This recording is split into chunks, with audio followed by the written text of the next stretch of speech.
আজকের ক্লাসটা খুব ভালো ছিল, তাই না? হ্যাঁ, আজ অনেক কিছু শিখলাম।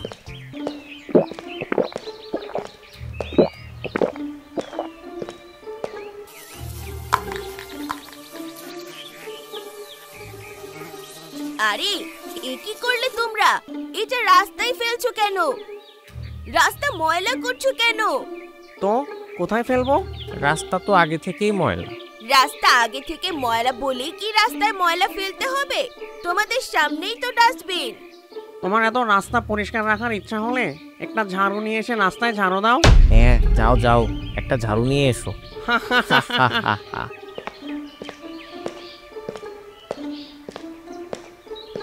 রাশা, দেখেছো চারিপাশে বিভিন্ন জায়গায় কেমন ময়লা পড়ে আছে? এই সানি ও বান্টির মতো মানুষেরা যেখানে সেখানে ময়লা ফেলে পুরো শহরটাকে নোংরা করে রেখেছে। মানুষ ডাস্টবিনে ময়লা না ফেলে কেন যে রাস্তায় ফেলে বুঝি না। কি মজা পায় তারা? আমি বাসায় চলে এসেছি। দাদু, তুমি কি করছো? ভাবছি। ভাবছো? কি ভাবছো? ভাবছি যে নতুন কি নিয়ে কাজ করা যায়।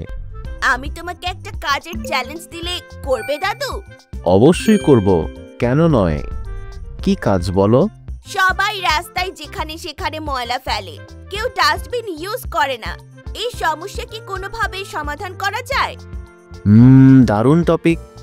এই টপিকে কাজ করে মজা পাওয়া যাবে। আমাকে একটু ভাবতে দাও, আমি দেখি এই ব্যাপারে কি করা যায়।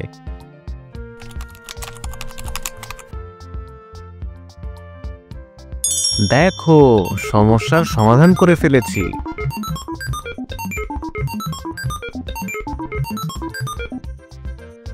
এটা কি দাদু? এটা হলো মডার্ন ডাস্টবিন ডিভাইস। এটা কিভাবে কাজ করবে দাদু? এই ছোট্ট ডিভাইসটার অনেক ক্ষমতা। এটি ডাস্টবিনের গায়ে যে কোনো একটি জায়গায় লাগিয়ে দিতে হবে। এটার মধ্যে একটি সেন্সর লাগানো আছে যা ডাস্টবিনের চারপাশে প্রায় 50 মিটার পর্যন্ত অ্যাক্টিভ থাকবে। এতে একটি শক্তিশালী স্পিকারও আছে। দেখে ছোট মনে হলেও এই স্পিকারের সাউন্ড 50 মিটার পর্যন্ত স্পষ্ট শোনা যাবে। কেউ যদি ডাস্টবিনে ময়লা ফেলার বদলে ডাস্টবিনের বাইরে 50 মিটারের মধ্যে ময়লা ফেলে, তাহলে এই ডিভাইস থেকে সাইরেনের আওয়াজ বের হবে এবং বলা হবে যে দয়া করে ডাস্টবিনের ভেতর ময়লা ফেলুন। ওয়াও, এত অত্যাধুনিক ব্যাপার! দারুণ আবিষ্কার দাদু। তাহলে আর কেউ কখনো ডাস্টবিনের বাইরে ময়লা ফেলবে না। হ্যাঁ, আশা করি কেউ ময়লা ফেলবে না। তবে সাইরেন ও সতর্কবার্তা শোনার পরেও যদি কেউ সেই ময়লা ডাস্টবিনের বাইরেই ফেলে চলে যায়, তাহলে ইমার্জেন্সি সিগন্যাল বাজবে এবং কমিউনিটি পুলিশরা দ্রুত সেই স্থানে এসে সেই লোককে ধরে ফেলতে পারবে। তারপর সেই লোককে ময়লা এখানে না ফেলার ওয়ার্নিং দিতে হবে এবং প্রয়োজনে জরিমানাও করতে হবে। ওয়াও, তাহলে তো এই প্রবলেম শতভাগ সলভ হয়ে গেল। দারুণ!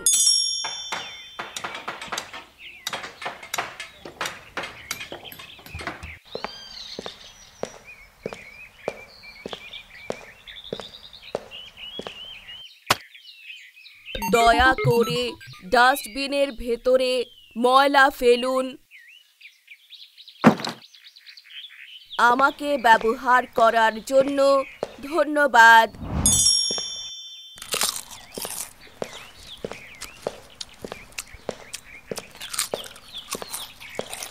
দয়া করে ডাস্টবিনের ভেতরে ময়লা ফেলুন।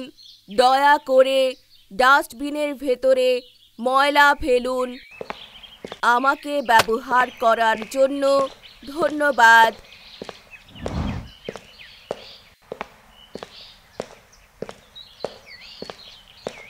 আমার বিশ্বাসই হচ্ছে না, একদিনের মধ্যে পুরো শহর এত পরিষ্কার হয়ে গেল।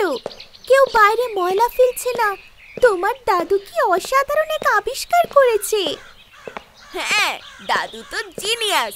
তুমি জানো, এই দারুণ আবিষ্কারের জন্য দাদু সরকারের কাছ থেকে পুরস্কার পেতে যাচ্ছেন।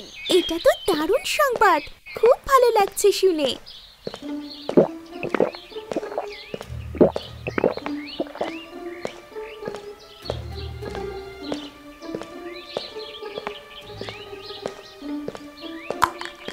দয়া করে ডাস্টবিনের ভেতরে ময়লা ফেলুন।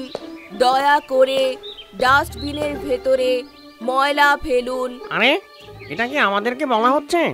তাই তো মনে হচ্ছে। কিন্তু এখন তো আর সম্ভব না, ফেলে তো দিয়েছি। তাই তো, এই ময়লার মধ্যে থেকে এখন এটা উঠাবো কিভাবে? হ্যাঁ চলো চুপচাপ কেটে পড়ি।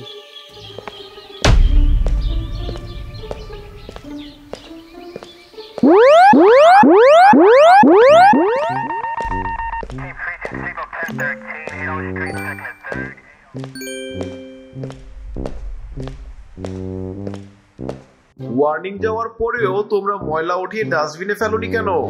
আসলে স্যার আমরা তো কিছু জানতাম না, না জেনে করে ফেলেছি।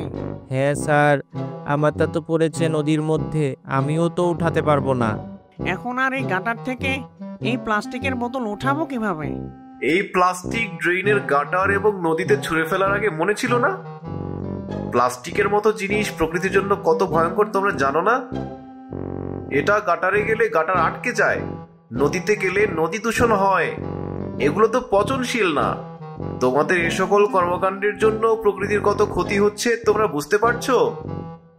এটা এখন তোমাদেরই উঠাতে হবে এবং জায়গা মতো ফেলতে হবে, এবং যদি না করো তাহলে জরিমানা দিতে হবে। যেহেতু তোমরা ছোট তাই তোমার বাবা মার নামে জরিমানা হবে। এ কি বিপদ! আমি কিভাবে উঠাবো? নদীতে নামবো কিভাবে? ওরে বাবা রে, মা জানলে আমাকে মেরেই ফেলবে। তার চেয়ে বরং উঠিয়েই দিচ্ছি। আমারটা আমি করে দিচ্ছি বাবা, তোমারটা তুমি বোঝো। ও মা গো, গেলাম রে। এ কি হলো? এবার তো মা আমাকে আর আস্ত রাখবে না। হো হো হো হো হো হো হো হো হো হো হো হো হো। আমাকে মাফ করে দিন স্যার, আমি সাঁতার জানি না, আর কখনো কোনোভাবেই রাস্তায় ময়লা ফেলবো না। এই যে কান ধরে বলছি।